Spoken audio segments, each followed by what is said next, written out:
Kitab Pentateuch dari kacamata anak. Pentateuch atau Torah adalah 5 kitab pertama yang terdapat dalam Alkitab, yaitu Kejadian, Keluaran, Imamat, Bilangan, Ulangan.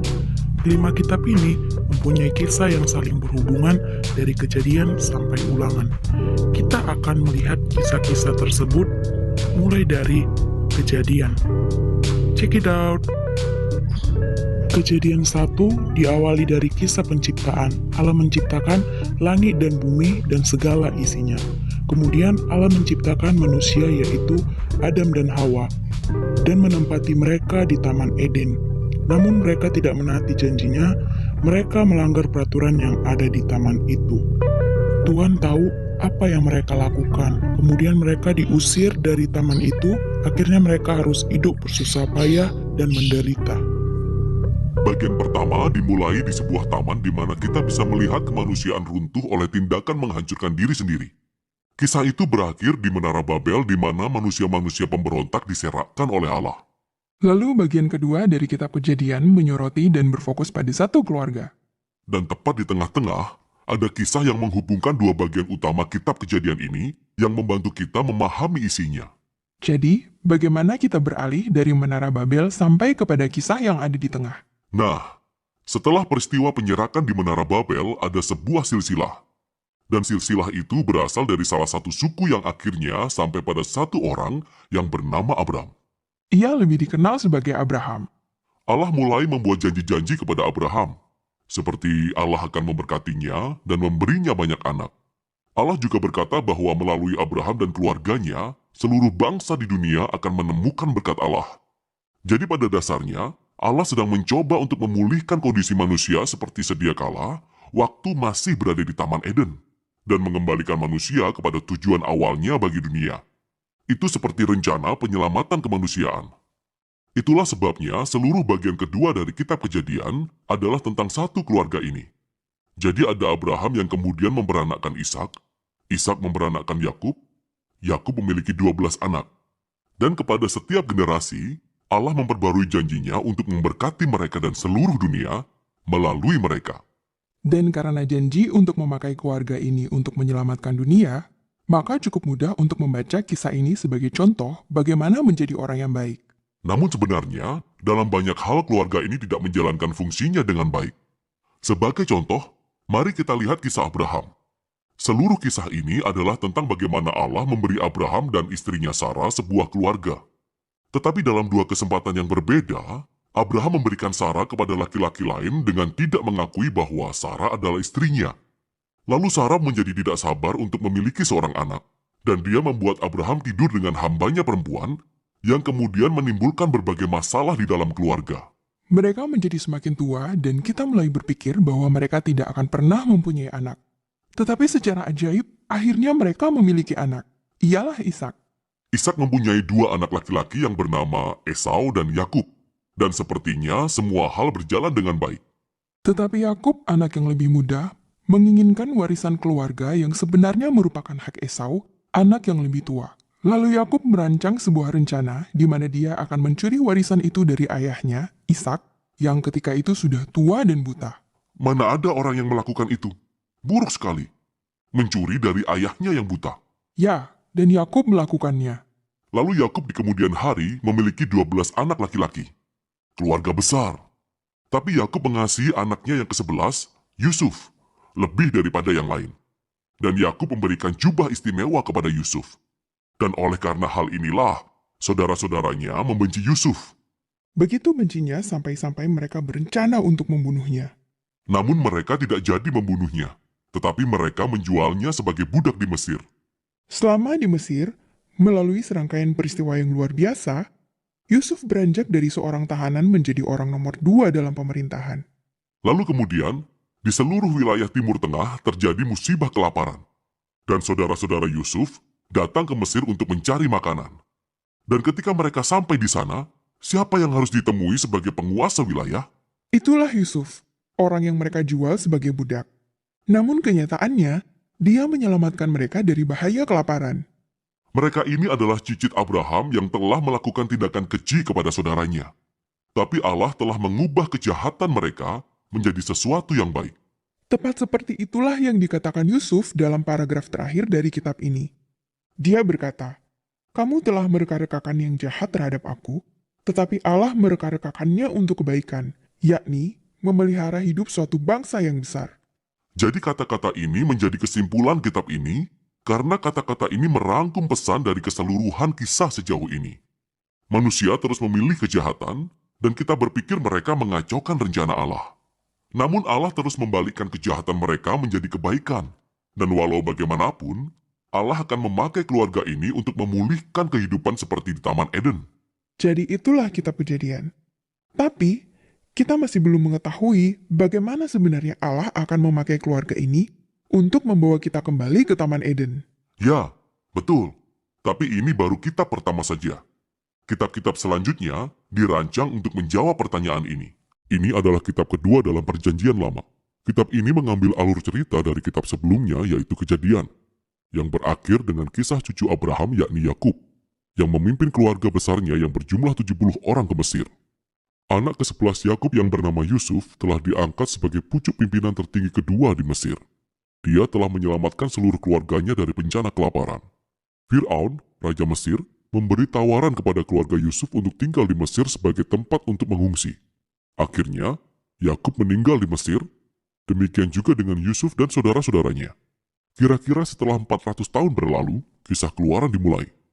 Nama Keluaran merujuk kepada peristiwa yang terjadi pada paruh pertama kitab ini, yaitu keluarnya bangsa Israel dari Mesir.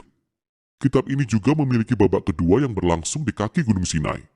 Dalam video ini, kita hanya akan fokus pada babak pertama, yaitu ketika beberapa abad telah berlalu dan jumlah orang Israel bertambah banyak dan berlipat ganda dan mereka memenuhi Mesir.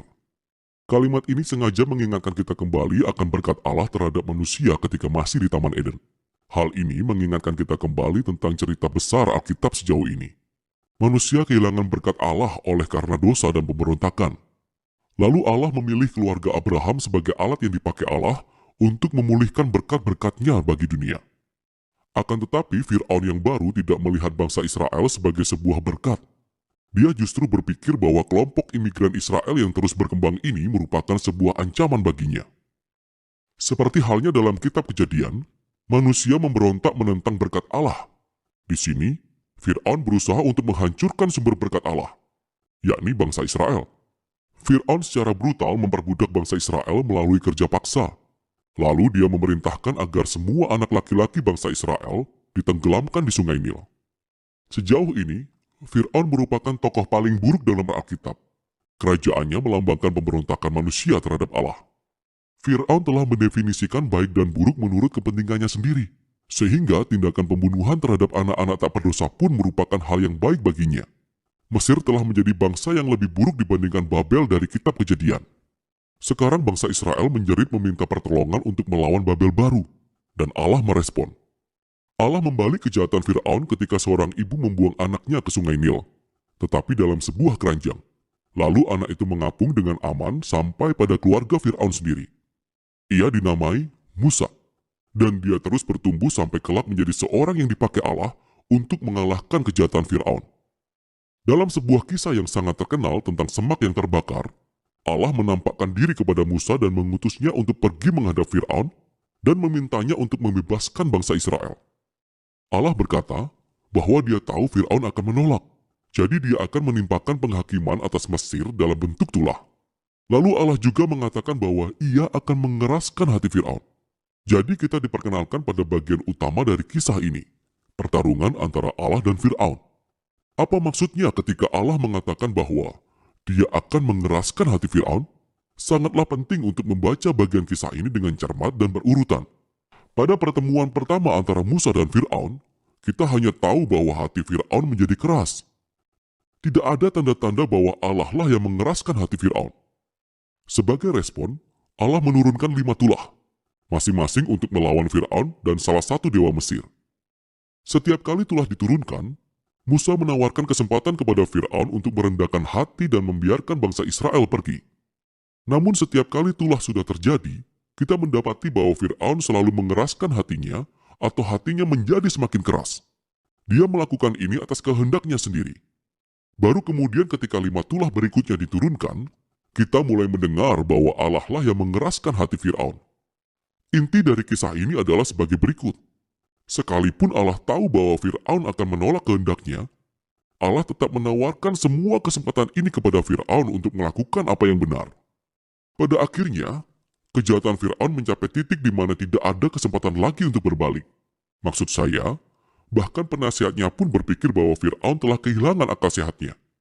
Pada saat inilah Allah mengambil kendali dan membelokkan kejahatan Fir'aun kepada tujuan penebusannya. Allah mengiring Fir'aun kepada kehancurannya sendiri ketika dia menyelamatkan umatnya. Dan inilah kelanjutan kisahnya. Melalui tulah terakhir, saat itu adalah malam Paskah, Tuhan membalik keadaan Fir'aun. Sama seperti Fir'aun telah membunuh anak laki-laki bangsa Israel, demikian juga Allah akan membunuh semua anak sulung bangsa Mesir dengan sebuah tulah.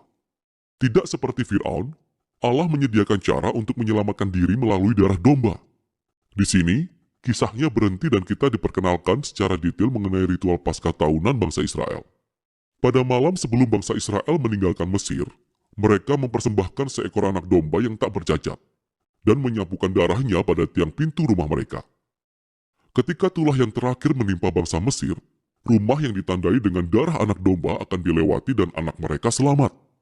Sejak saat itu, setiap tahun bangsa Israel selalu memperingati malam itu untuk mengenang dan merayakan keadilan dan kemurahan Allah. Tetapi Fir'aun, karena kecongkaan dan pemberontakannya, kehilangan anak laki-lakinya sendiri. Dan pada akhirnya, dia terpaksa membiarkan bangsa Israel pergi. Para budak Israel melakukan eksodus mereka dari tanah Mesir, tapi tidak lama setelah bangsa Israel pergi, Fir'aun berubah pikiran. Dia mengumpulkan pasukannya dan mengejar bangsa Israel untuk sebuah pertarungan final. Ketika bangsa Israel sudah menyeberangi lautan dengan aman, Fir'aun justru sedang menuju kepada kehancurannya. Kisah Eksodus diakhiri dengan lagu pujian pertama dalam Alkitab. Pujian itu berjudul Nyanyian Musa dan Israel. Baris terakhirnya menyatakan bahwa Tuhan memerintah sebagai raja. Lagu ini menceritakan kembali dalam bentuk syair segala sesuatu tentang kisah kerajaan Allah. Lagu ini menceritakan bagaimana Allah sedang dalam sebuah misi untuk melawan kejahatan di dalam dunia dan untuk membebaskan mereka yang diperbudak oleh kejahatan. Allah akan membawa umatnya ke tanah perjanjian di mana kehadiran ilahinya akan hidup di antara mereka. Kisah ini memberi gambaran tentang bagaimana jadinya jika Allah menjadi raja atas umatnya. Setelah Israel menaikkan puji-pujiannya, kisah ini berbelok sangat tajam. Bangsa Israel berjalan melewati padang gurun dalam perjalanan mereka ke Gunung Sinai. Mereka lapar, mereka haus, dan mereka mulai mengkritik Musa dan Allah karena telah menyelamatkan mereka. Mereka berkata bahwa mereka merindukan hari-hari baik mereka ketika ada di Mesir. Itu gila. Allah dengan murah hati telah menyediakan makanan dan air bagi bangsa Israel selama di padang gurun. Tapi kisah ini mempunyai sisi gelap. Kita mulai berpikir, mungkinkah hati bangsa Israel akan menjadi keras seperti hati Fir'aun? Kita akan lihat. Untuk sekarang, itulah bagian pertama dari Kitab Keluaran. Kitab Imamat. Nah, biasanya saat membaca kitab Imamat agak sedikit membosankan karena berisi tentang peraturan-peraturan dan tata tertib yang rumit dan membingungkan untuk dipahami. Tetapi, teman-teman jangan menyerah ya, karena kalau kita memahami tujuan dan rencana Tuhan Allah yang sebenarnya, belajar kitab ini sangatlah menyenangkan. Kitab Imamat adalah kitab ketiga dalam susunan Alkitab setelah kitab Keluaran. Setelah Allah membawa bangsa Israel keluar dari tanah Mesir atau tanah perbudakan, mereka berhenti di padang gurun Sinai atau di bawah kaki gunung Sinai. Dan pada saat itu Allah membangun hubungan dengan bangsa itu dengan membuat suatu perjanjian. Tetapi dengan cepat bangsa itu memberontak dan melanggar perjanjian itu. Tujuan Allah yang mulia adalah ingin tinggal di tengah-tengah bangsa itu dalam bentuk kemah suci, sehingga kemah suci adalah simbol kehadiran Allah. Namun karena dosa bangsa Israel telah merusak hubungan itu, sehingga tak satu orang pun bisa masuk ke hadirat Allah di dalam kemah suci. Apabila mereka masuk, maka mereka pastilah mati. Jadi bagaimana bangsa Israel yang penuh dosa itu bisa diperdamaikan dengan Allah yang kudus? Maka kitab Imamat akan membahas secara rinci cara dan solusi Allah untuk berdamai dengan umat Israel supaya mereka tidak mati. Jadi Allah yang penuh kasih karunia menyediakan cara atau jalan bagi semua bangsa Israel atau semua umat manusia yang berdosa untuk tinggal dalam hadirat Allah yang Maha Kudus. Karena Allah adalah kudus, maka yang bisa tinggal di hadirat Allah juga haruslah kudus. Sehingga ayat kunci di dalam kitab ini adalah, "Jadilah kudus, sebab aku Tuhan Allah adalah kudus." Namun, secara umum manusia berdosa tidak bisa menguduskan dirinya sendiri. Sehingga Allah sendiri harus membuat solusi atau jalan bagi semua umat manusia. Cara itu adalah membuat kurban, karena hanya dengan membuat kurban, ada penumpahan darah, dengan demikian dosa bangsa Israel bisa diampuni. Karena sesungguhnya hati Allah selalu ingin dan sudah memutuskan untuk mengampuni dosa bangsa itu. Sehingga dalam kitab ini menjelaskan ada 5 kurban yang wajib dilaksanakan oleh umat Israel. Yang pertama, korban bakaran. Tujuannya adalah untuk pengampunan dosa sehingga bangsa itu terlepas dari murka Allah. Yang kedua, korban sajian. Tujuannya adalah untuk menyadari dan mensyukuri belas kasihan dari Allah. Yang ketiga, korban keselamatan. Tujuannya adalah untuk mencari keselamatan dan damai sejahtera dari Allah. Yang keempat adalah korban pengampunan dosa. Tujuannya adalah untuk mentahirkan semua orang yang berbuat dosa tanpa sengaja. Yang kelima adalah korban penebusan salah. Tujuannya adalah pengampunan dosa karena ganti rugi kerusakan secara material. Dan ada 7 perayaan tahunan yang wajib dirayakan setiap tahun oleh bangsa Israel. Yang pertama, perayaan Paskah. Yang kedua, perayaan roti tidak beragi. Yang ketiga, perayaan buah bungaran. Yang keempat, perayaan hari ke-50. Yang kelima, perayaan hari raya pendamaian. Yang keenam, perayaan hari peniupan seruling. Yang ketujuh, perayaan hari raya pondok daun. Serta ketetapan-ketetapan yang lain untuk para imam dan umat Israel bagaimana mereka harus hidup setiap hari dengan menjaga kekudusan. Dengan demikian, kitab Imamat bisa disimpulkan dengan membuat struktur sebagai berikut. Pasal 1 sampai dengan pasal 7 berbicara tentang ketetapan korban. Pasal 8 sampai dengan 10 berbicara tentang ketetapan imam. Pasal 11 sampai dengan 15 berbicara tentang ketetapan menjadi tahir. Pasal ke-16 itu hari pendamaian. Pasal 17 sampai 20 adalah ketetapan hidup sebagai umat Israel. Pasal 21 ketetapan hidup sebagai imam. Pasal 23 sampai 26 adalah ketetapan hari-hari raya dan hari Sabat. Pasal 27 adalah kata penutup tentang berkat dan kutuk. Kitab Bilangan seringkali diabaikan karena memiliki nama yang sangat membosankan. Ya, sangat disayangkan. Dalam tradisi Ibrani, nama kitab ini adalah Bamidbar, yang berarti di padang belantara.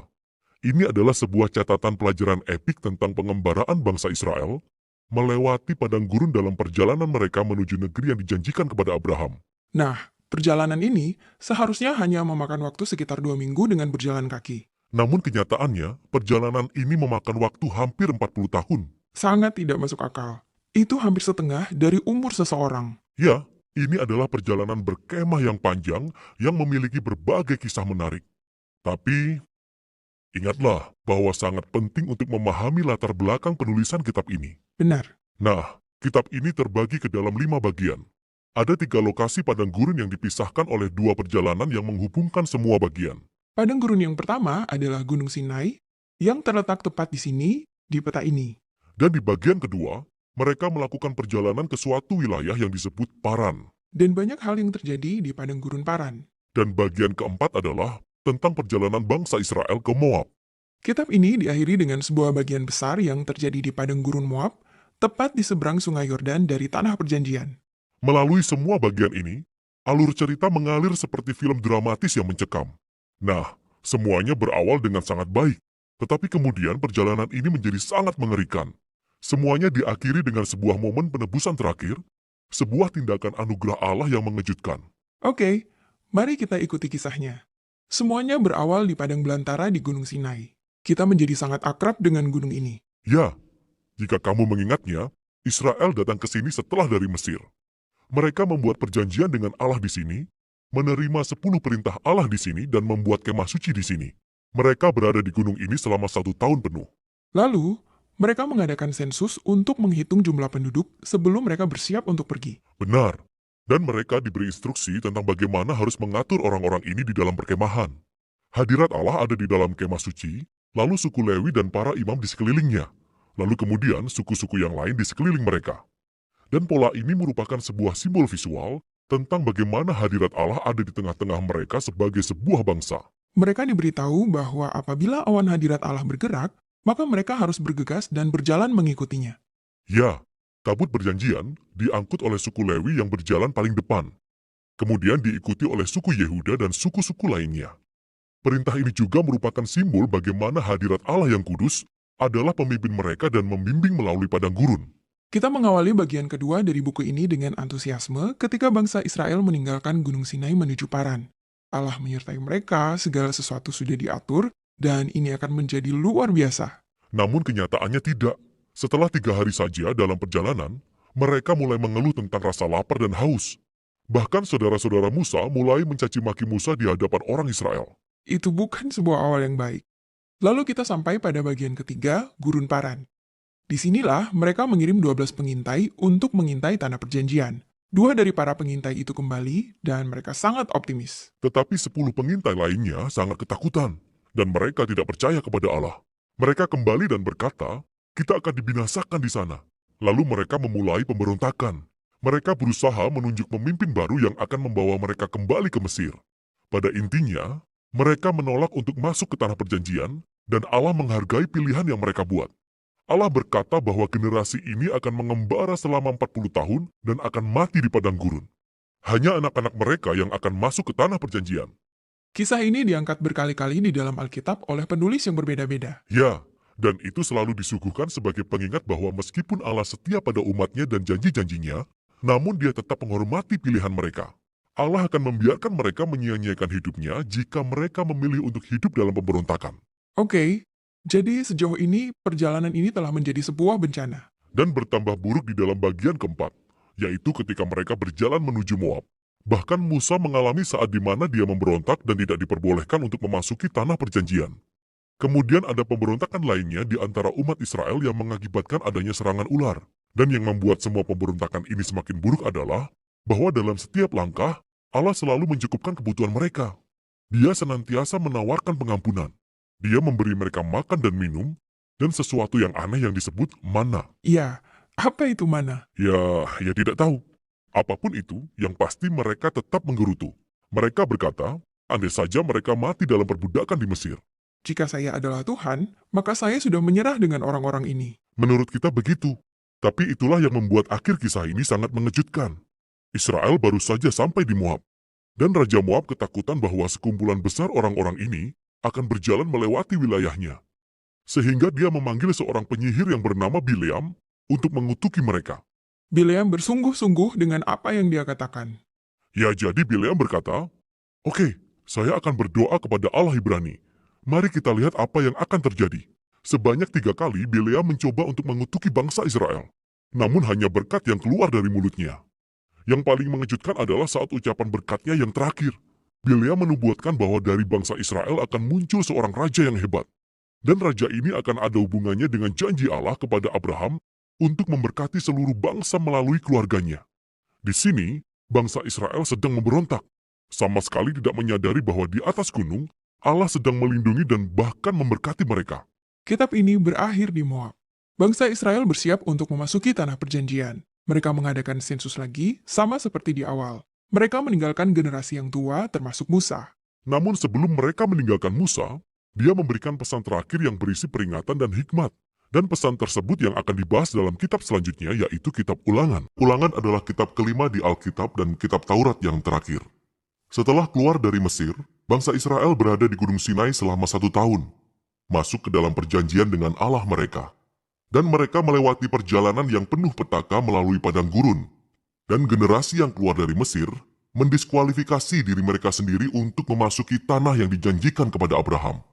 Oleh sebab itu, kitab Ulangan dimulai dengan Musa berdiri di hadapan generasi yang baru, menjelaskan tentang Taurat. Dan dari sinilah maksud dan tujuan kitab ini disingkapkan. Kitab Ulangan adalah serangkaian pidato Musa, di mana dia memanggil generasi Israel selanjutnya untuk setia kepada perjanjian dengan Allah mereka.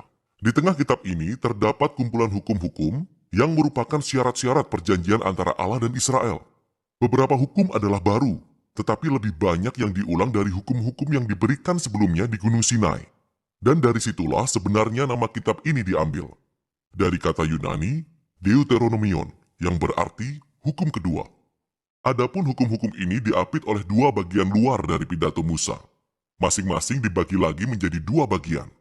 Mari kita gali lebih lanjut dan akan kita lihat bagaimana semua hal ini berjalan. Jadi pertama-tama Musa merangkum kisah yang sudah terjadi selama ini. Dan dia menyoroti betapa memberontaknya generasi sebelumnya yang bertolak belakang dengan kemurahan dan penyediaan Allah yang konstan selama di padang gurun. Dan memang Allah mengadili mereka. Ya, namun dia tidak mengabaikan janji-janji perjanjiannya. Setelah ini muncul rangkaian khotbah yang penuh perasaan, di mana Musa menyerukan generasi yang baru ini untuk lebih setia dari orang tua mereka terhadap perjanjian dengan Allah. Dia mengingatkan mereka akan 10 perintah Allah, dan inti dari bagian ini adalah baris yang terkenal yang disebut Shema.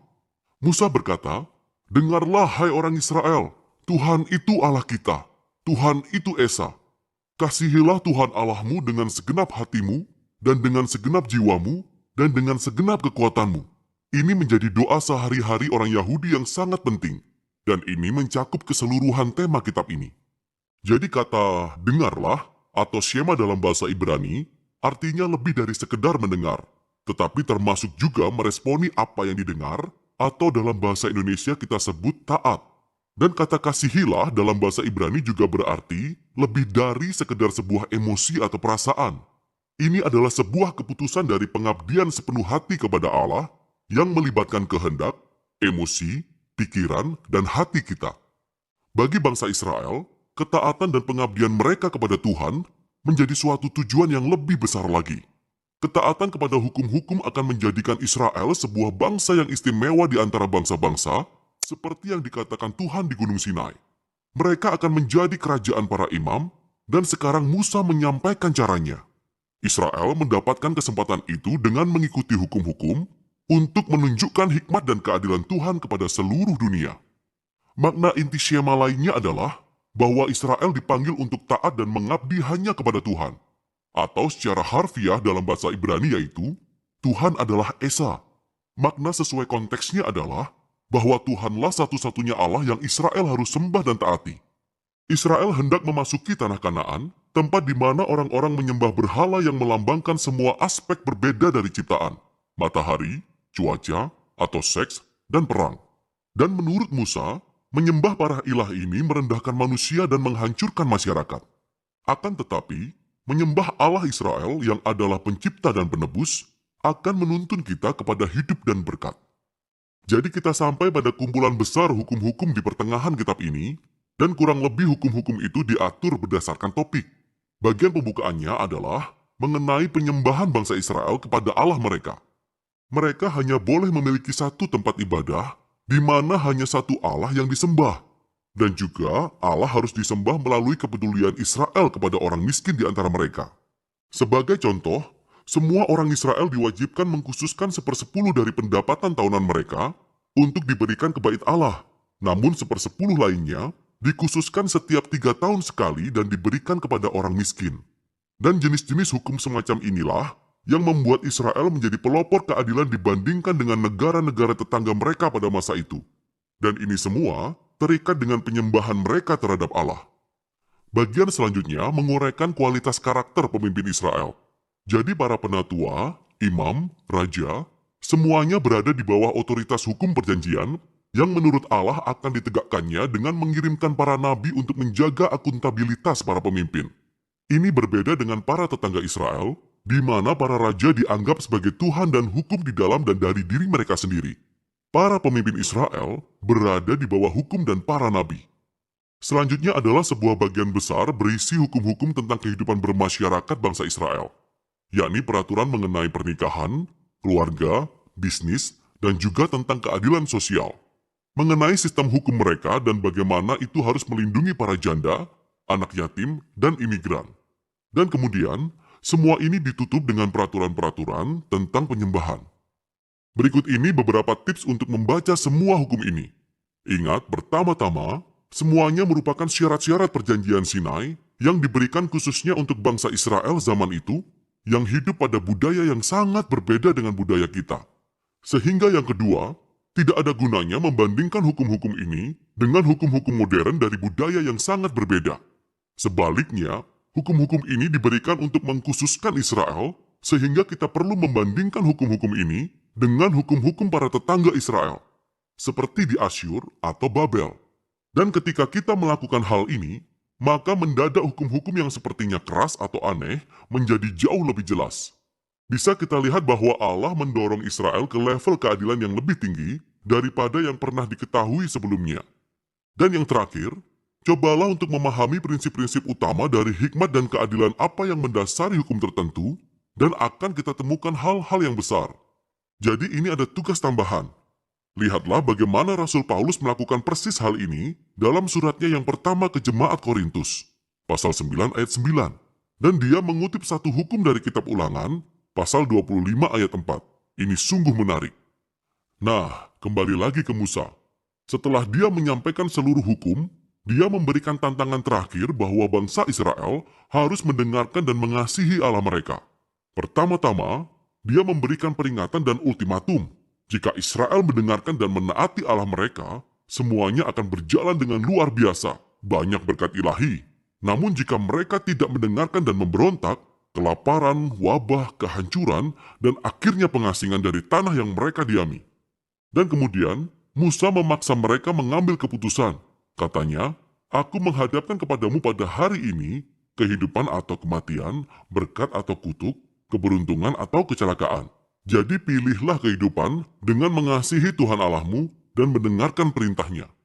Akan tetapi kemudian Musa berkata, aku tahu bahwa sesudah aku mati, engkau akan memberontak dan berpaling dari Allah dan berakhir di pembuangan. Ini menurunkan semangat. Namun sekali lagi, ia telah bersama-sama dengan orang-orang ini selama puluhan tahun, dan jelas bahwa pengharapannya tidak terlalu tinggi. Tapi semua tidaklah hilang. Musa mengatakan bahwa suatu hari ketika Israel berada di tempat pembuangan, kapan saja, Musa berkata bahwa mereka dapat berbalik kepada Allah mereka yang akan, ia menyebutnya menyunat hatimu, sehingga engkau mengasihi Tuhan Allahmu dengan segenap hati dan jiwamu dan hidup. Nah, ini merupakan metafora yang jelas yang menunjukkan bahwa ada sesuatu yang secara fundamental salah dengan hati orang Israel, yakni keras kepala dan sulit ditegur. Dan sama salahnya dengan hati seluruh umat manusia. Ini kembali lagi pada pemberontakan di Taman Eden. Manusia mengambil alih otonomi dari Tuhan. Mereka ingin menentukan yang baik dan jahat untuk diri mereka sendiri.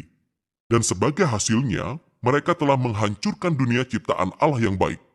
Namun pada suatu hari nanti, kata Musa, Tuhan akan melakukan sesuatu untuk mengubahkan hati umatnya, sehingga mereka dapat sungguh-sungguh mendengarkan dan mengasihi Allah dari hati, dan dituntun kembali kepada hidup sejati. Dan ini merupakan janji yang kemudian diangkat oleh para nabi di Alkitab, Yeremia dan Yehezkiel, pengharapan untuk hati yang baru. Lalu Musa mengakhiri pidatonya dengan sebuah puisi peringatan, lalu berkat, dan kemudian dia pergi ke atas gunung dan mati di sana. Demikianlah kitab Taurat berakhir.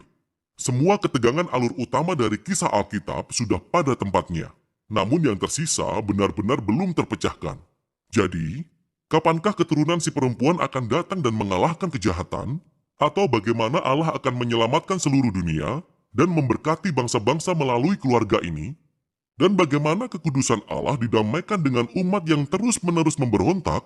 Dan bagaimana Allah akan mengubahkan hati umatnya? Kita hanya perlu terus membaca untuk menemukan jawabannya. Namun untuk sekarang, itulah isi kitab Ulangan. Sekian penjelasan dari Kitab Pentateuch dari kacamata anak. Terima kasih telah menonton.